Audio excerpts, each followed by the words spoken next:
Oui, je ne sais pas si je suis en direct. Ok, donc je pense que le direct refonctionne. Alors j'ai été un peu éjectée tout à l'heure d'Internet, donc je recommence. Ce sont les aléas du direct. Alors, du coup, je reprends un petit peu pour cette météo astrale. Pour ceux qui me suivent, en fait, vous savez qu'effectivement, je fais cette météo astrale pour vous permettre d'avoir une visibilité des grands événements de chaque début de mois pour vous permettre surtout de pouvoir anticiper et au mieux de vous laisser, on va dire, couler, abandonner dans les énergies ambiantes plutôt que de lutter contre, puisque on le sait toujours, hein, c'est toujours très improductif et au contraire, ça cristallise les choses. Alors ce mois de juillet, il va être encore très coloré, pour prendre un terme genre estival, quoi. Mais voilà, ça va encore venir nous chercher bien comme il faut et là où il faut pour le dire rapidement. Alors je vais vous donner comme d'habitude, si vous avez l'habitude de me suivre, les grands événements déjà par lesquels en fait on va passer et bien évidemment après je vous donnerai toutes les informations en détail pour que vous puissiez du coup euh, mieux comprendre ce qui va se jouer. Alors, je suis ravie. Alors, je fais ce live sans avoir aucune idée de qui est là. C'est comme d'habitude, j'arrive pas à savoir qui est là. Donc, où vous soyez et peu importe à quel moment vous me regardez, je suis très heureuse de partager ces informations et surtout de partager ma passion de l'astrologie avec vous. Alors, pour le mois de juillet, les événements, on va dire, les plus forts et ceux qui sont à retenir en premier, c'est bien évidemment en fait le retour de Saturne en Capricorne. Euh, je vous donnerai à chaque fois tous les détails un petit peu plus tard. Il y a l'éclipse, bien évidemment, lunaire de pleine lune en Capricorne, hein, le 5 juillet. Il y a Mars qui va être dans sa phase en fait de rétrograde et qui est rentré dans le signe du Bélier. Et là aussi, j'avais dû vous faire en fait une story où on sent quand même bien les énergies feu-feu qui se retrouvent et qui va être au carré de Mercure rétrograde en Cancer. Et tout ça, je vous donnerai bien évidemment la symbolique pour que vous puissiez mieux comprendre. Il y a Mercure. Mercure revient dans sa phase directe, donc ça fait une planète en moins, on va dire, dans toutes celles qu'on a pu connaître en période de rétrogradation. Il y a la nouvelle lune en Cancer, sur lesquelles je reviendrai aussi pour vous donner toute la symbolique. Il y a le Soleil qui rentre en Lion et Vénus, Vénus qui repart en direct le 25 juillet pour finir, on va dire, sur une belle touche positive ce mois de juillet. Alors, on va reprendre en fait tous les événements là dont je viens de vous parler en détail, bien évidemment, pour que vous puissiez mieux comprendre toute la symbolique et toute l'impact que ça peut avoir, bien évidemment, dans votre vie. Puisque vous le savez, si vous me suivez, bien évidemment, la, la symbolique hein, et la base, les fondements en tout cas de l'astrologie, c'est vraiment effectivement que ce qui est en haut est comme en bas et ce qui est en bas est comme en haut. Et donc dans cette, on va dire, dans cette danse hein, dans laquelle on est toutes et tous emportés, mieux vaut comprendre en fait tout ce qui se joue pour avoir la distance nécessaire. Alors, on va commencer par le 1er juillet, le retour de Saturne en Capricorne. Alors, le retour du fait de sa rétrogradation, bien évidemment, hein, parce que Saturne revient pour la dernière fois dans le signe du Capricorne, chez lui, dans son signe. C'est aussi là qu'il faut comprendre l'importance de cet événement dans le sens en fait où tout ce qui pourrait revenir hein, comme thème que vous avez vu, vécu ces derniers mois et plus particulièrement quand il était déjà en rétrogradation dans son signe, je n'ai plus les dates exactes mais c'était entre fin mars et avril. C'est vrai que c'est là où il est quand même le plus à l'aise hein, pour exprimer justement toutes les qualités et de son signe et en même temps de la planète. Donc ce sont déjà des choses que vous avez déjà connues, ce sont déjà des choses que vous avez expérimentées et c'est toujours bon de s'en souvenir pour avoir toute la distance nécessaire pour pouvoir mieux les vivre. Alors, être en Capricorne pour Saturne, c'est aussi une sorte de retour aux sources, c'est une sorte de renaissance hein, pour cette planète. Donc du coup, la nature et la qualité de Saturne, elles vont se renforcer, elles vont s'aligner sur la direction qu'on a déjà choisie, hein. C'est important aussi de s'en souvenir. Donc c'est clairement, encore une fois, hein, cette rétrogradation, c'est clairement une manière d'appuyer nos choix, les choix qu'on a faits, parce que souvenez-vous, Saturne, c'est le maître du temps, donc dans sa bienveillance, on va dire, il nous pousse clairement à être responsable de notre vie, il nous pousse clairement à prendre la responsabilité de qui on veut être, hein, plutôt que de venir nous titiller sur des événements en fait qu'on a vécu. C'est absolument pas du tout l'objectif, hein. C'est vraiment de reconsidérer finalement toute la responsabilité qu'on a par rapport à cette vie et de quelle manière on veut la mener. Donc du coup, cette nouvelle visite du passé, elle va aussi vous permettre de mesurer toute la sagesse, hein, que vous avez pu tirer déjà des expériences passées. C'est un peu le petit clin d'œil, quoi. Pour vous dire, au fait, comment tu as déjà vécu ça, et puis qu'est-ce que tu en as fait, et puis où est-ce que tu en es, et puis comment tu gères, etc. etc. Donc ça, c'est important de pouvoir vraiment le ressentir, hein, dans votre corps, etc., etc. Parce que c'est vrai qu'on parle d'énergie, puisque l'astrologie, c'est essentiellement le langage symbolique des énergies, donc ce sont des choses qui sont très subtiles, mais en même temps, on est bien d'accord que voilà, ça vient quand même bien nous chahuter. Alors, le 5 juillet, il va y avoir l'éclipse lunaire de Lune en Capricorne. Et là, ça va être D'ailleurs, j'ai reçu plein de messages en fait de personnes qui m'ont dit mais je comprends pas, je dors pas, pourtant la pleine lune elle n'est pas encore là. Mais c'est normal parce qu'elle est déjà active, on va dire déjà depuis 1 ou 2 jours et qu'elle va l'être bien évidemment au-delà du 5 juillet. Alors autant dire qu'elle est quand même très puissante et en même temps elle est particulière parce que c'est la dernière éclipse et de la saison et c'est la dernière éclipse du cycle des éclipses en Cancer et en Capricorne, puisque du coup les prochaines éclipses qui vont revenir dans ces signes-là, ça ne sera pas avant 8 ans. Donc c'est dire l'importance de cet événement. Alors, au-delà du fait qu'elle est déjà très puissante, qu'elle est très importante par son impact, hein, du fait aussi de sa proximité, euh, il y a aussi toutes les interrelations qu'il peut y avoir avec les autres planètes. Mercure rétrograde, Mars aussi qui est super actif.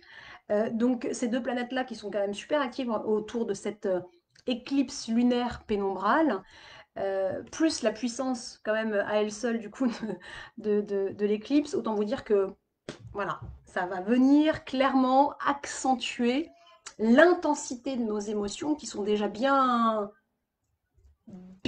surchauffées, hein, avec Mars retour dans son signe en bélier, le feu qui rencontre le feu, enfin voilà, on a déjà quand même des émotions qui sont bien bouillonnantes à l'intérieur. Je ne sais pas si vous en êtes consciente, conscient, sensible, etc., etc.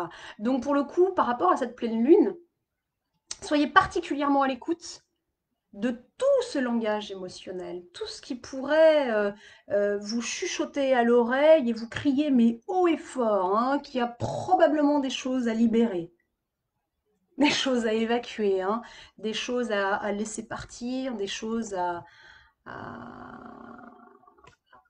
à faire sortir de soi, bien évidemment, sans avoir à vomir sur l'autre, mais ça, je reviendrai dessus. Parce que oui, la communication, là, pour le coup, elle va être de la plus haute importance, hein. On va bien sentir, en fait, que chaque mot qu'on va prononcer, ça va avoir son poids, sa résonance, son importance.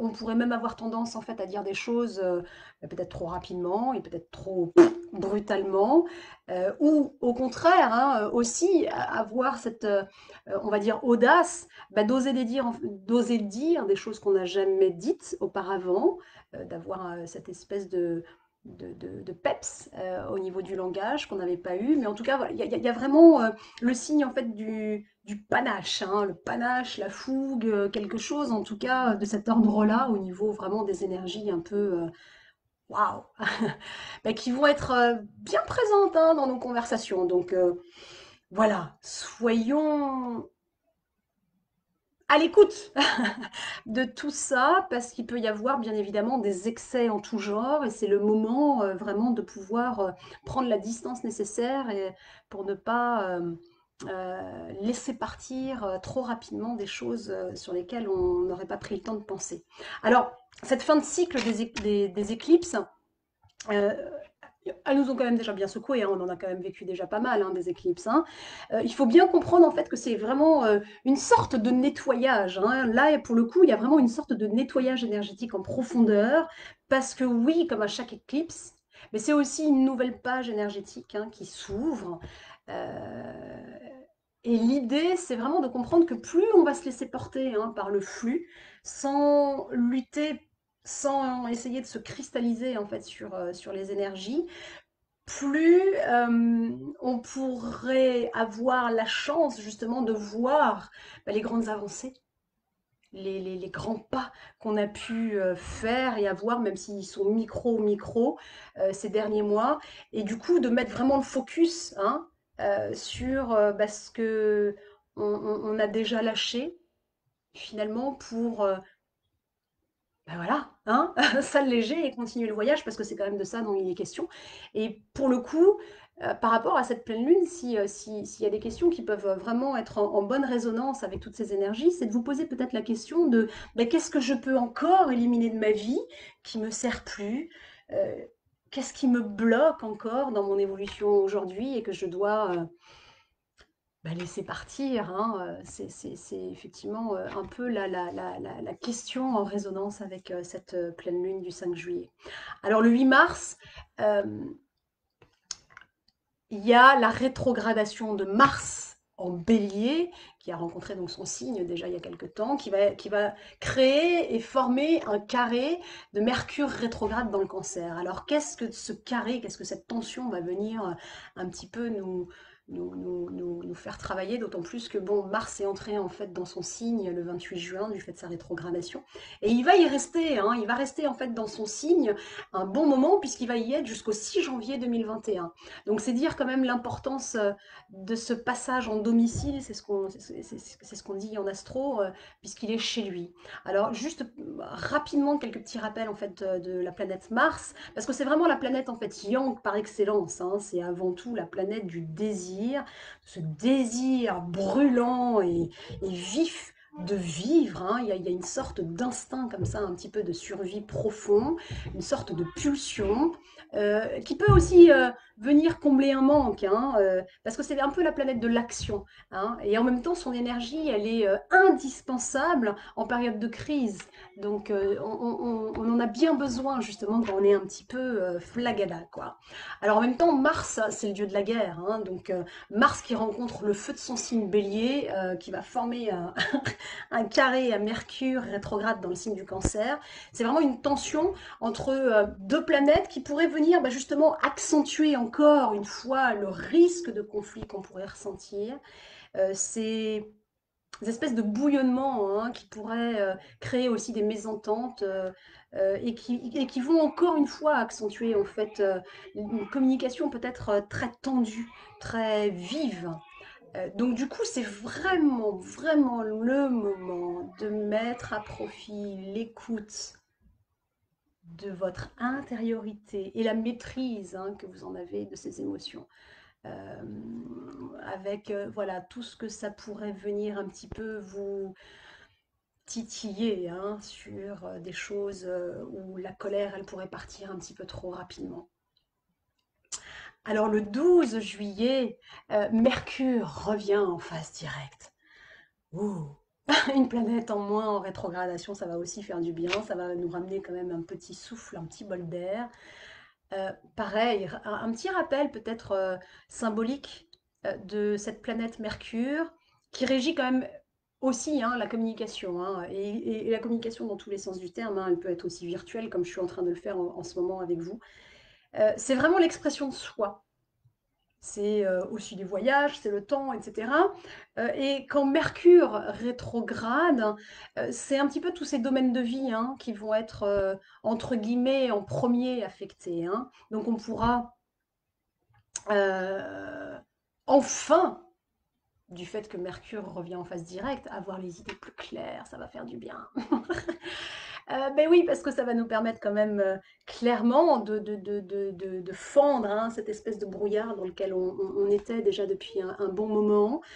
Ça va nous permettre clairement de mieux nous concentrer et y avoir comme une espèce de waouh, de nouvelles bouffées d'air qui pourraient nous permettre quand même de nous alléger, hein, parce que c'est vrai qu'il y a eu quand même pas mal de planètes personnelles qui ont rétrogradé ces derniers temps. On en était quand même arrivé à 6 il y a encore peu de temps. Donc c'est vrai que là, pour le coup, même si il faut quand même nuancer, c'est pas youpla boum tagada de soin de soin, c'est clair, puisque voilà, il y a quand même Mars en Bélier juste avant. Donc c'est une petite bouffée d'air, voilà, histoire de retourner un petit peu en apnée après, mais en même temps, ce sont des sujets qui de toute façon sont éminemment importants puisqu'ils vont là encore une fois avec Mars en Bélier être retravaillés à la rentrée au mois de septembre. Donc autant commencer à prêter attention justement à notre monde intérieur, à notre capacité à pouvoir gérer nos émotions, la communication et tout ce que je viens de vous dire juste avant. Ensuite, le 20 juillet, il y a la nouvelle lune en cancer. C'est une nouvelle lune qui va être légèrement contrastée parce qu'elle signe l'amorce d'un nouveau chapitre. Il y a quelque chose comme ça qui s'ouvre. Mais en même temps, c'est une nouvelle lune en cancer qui va baigner dans une espèce de nervosité émotionnelle ambiante, hein, comme je viens de vous le dire, qui est non seulement actionnée par le carré, donc Mars-Mercure, mais en même temps, il ne faut pas oublier Saturne, qui est déjà très active hein, et qui va venir probablement vraiment restreindre notre mesure d'action. Donc on risque peut-être de grincer un petit peu des dents, hein, parce que d'un côté, il va y avoir cette espèce de fougue, de vouloir agir, etc., de vouloir faire sortir un certain nombre de choses, une énergie comme ça, très yang, hein, d'action, et en même temps, Saturne qui va venir un petit peu nous restreindre. Donc, on pourrait ronger un peu son frein pendant cette période-là. Donc, là, encore une fois, hein, prendre conscience que voilà, c'est aussi une façon de peut-être euh, bien mesurer justement la responsabilité de nos actes et ça fait justement écho au clin d'œil que je vous ai signalé au tout début avec Saturne qui revient dans le signe du Capricorne. Donc c'est une façon aussi de pouvoir maturer peut-être un certain nombre de choses. D'autant plus que Vénus qui va finir en fait sa boucle de rétrogradation par un carré avec Neptune, ça va peut-être pas encore une fois favoriser la stabilité émotionnelle. Hein. C'est-à-dire que du coup, les excès, clairement, ils vont être, voilà, encore une fois, probablement assez chargés. Parce que, bah oui, on peut déjà imaginer en plus que Mars, qui viendra à nouveau justement sur la rentrée, viendra aussi comme une sorte de planète qui va venir un peu réparer hein, tout ce qui va venir se jouer en cette période estivale. Avec une, parce que c'est quand même une période un petit peu impulsive, hein, un peu... voilà. Euh, alors, il y a quand même on va dire, des petites bouffées d'air fraîche. Hein, il y a le 22 juillet, justement, le soleil qui rentre dans son signe en Lion. Donc là, le soleil, il rentre chez lui, il est dans son signe, il est en domicile, et là, il va exalter en fait toutes ses qualités, et bien évidemment aussi les qualités en fait du signe qu'il gouverne. Donc du coup, ça peut être une période un petit peu plus colorée, hein. On va pouvoir sentir peut-être notre créativité euh, plus accrue. Il va y avoir une sorte de petite peps avec une certaine légèreté qui va pouvoir un petit peu nous transporter, hein. Puis en même temps, voilà, c'est l'été, etc. Donc du coup, ça va peut-être aussi favoriser un certain nombre d'élans, parce que chacun de nous, à sa mesure et à sa façon, va pouvoir jouer aussi et goûter au plaisir, entre guillemets, de briller, hein, parce que c'est de ça dont il est question aussi avec le lion, hein. Même si c'est briller juste pour marquer sa différence, briller juste pour marquer et assumer en quelque sorte son originalité, voilà, à chacun sa façon de jouer par rapport à ça, bien évidemment. Mais voilà, quoi qu'il en soit, il va y avoir comme ça une sorte de souffle léger où on va ouais, passer un petit peu d'un truc un petit peu plus fun, un peu plus décontracté, de quoi se détendre, de quoi se détendre un petit peu, hein, après toutes les semaines qu'on a eues où ça nous a bien remué, où il y a eu une sorte de brassage comme ça énergétique. Donc c'est une petite parenthèse quand même qui va être ouais, la bienvenue quand même, hein. Donc profitons de jouer, de vraiment pour le coup mettre le plus de fun possible et de s'amuser à ce niveau-là. Alors, pour finir un petit peu cette météo astrale par une belle touche, c'est le 25 juillet parce que Vénus repart en direct. Waouh. Vénus qui repart en direct, ça va, parce qu'il va quitter aussi, elle va quitter du coup le signe du Gémeaux, des Gémeaux, hein, dans lequel il est resté quand même une période assez longue, hein, voire exceptionnellement longue, pour entrer dans le signe du cancer. Et là, Vénus, elle ne fera plus du tout de rétrogradation, et ce, pas avant 18 mois. Donc, ça signifie clairement qu'on est dans l'élan, hein, dans l'élan que Vénus va pouvoir nous offrir en fait pour ce nouveau cycle.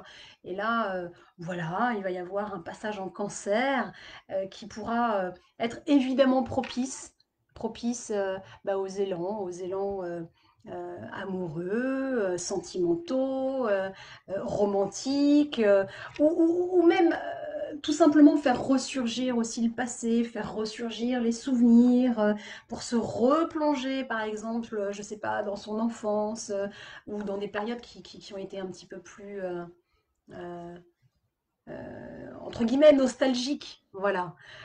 Mais en tout cas, voilà, avec Vénus qui repart, ça va nous ouvrir le cœur, hein. Donc, profitons-en, ouvrons les bras pour accueillir finalement cette grande vague d'amour, puisque c'est aussi de ça dont il est question avec Vénus.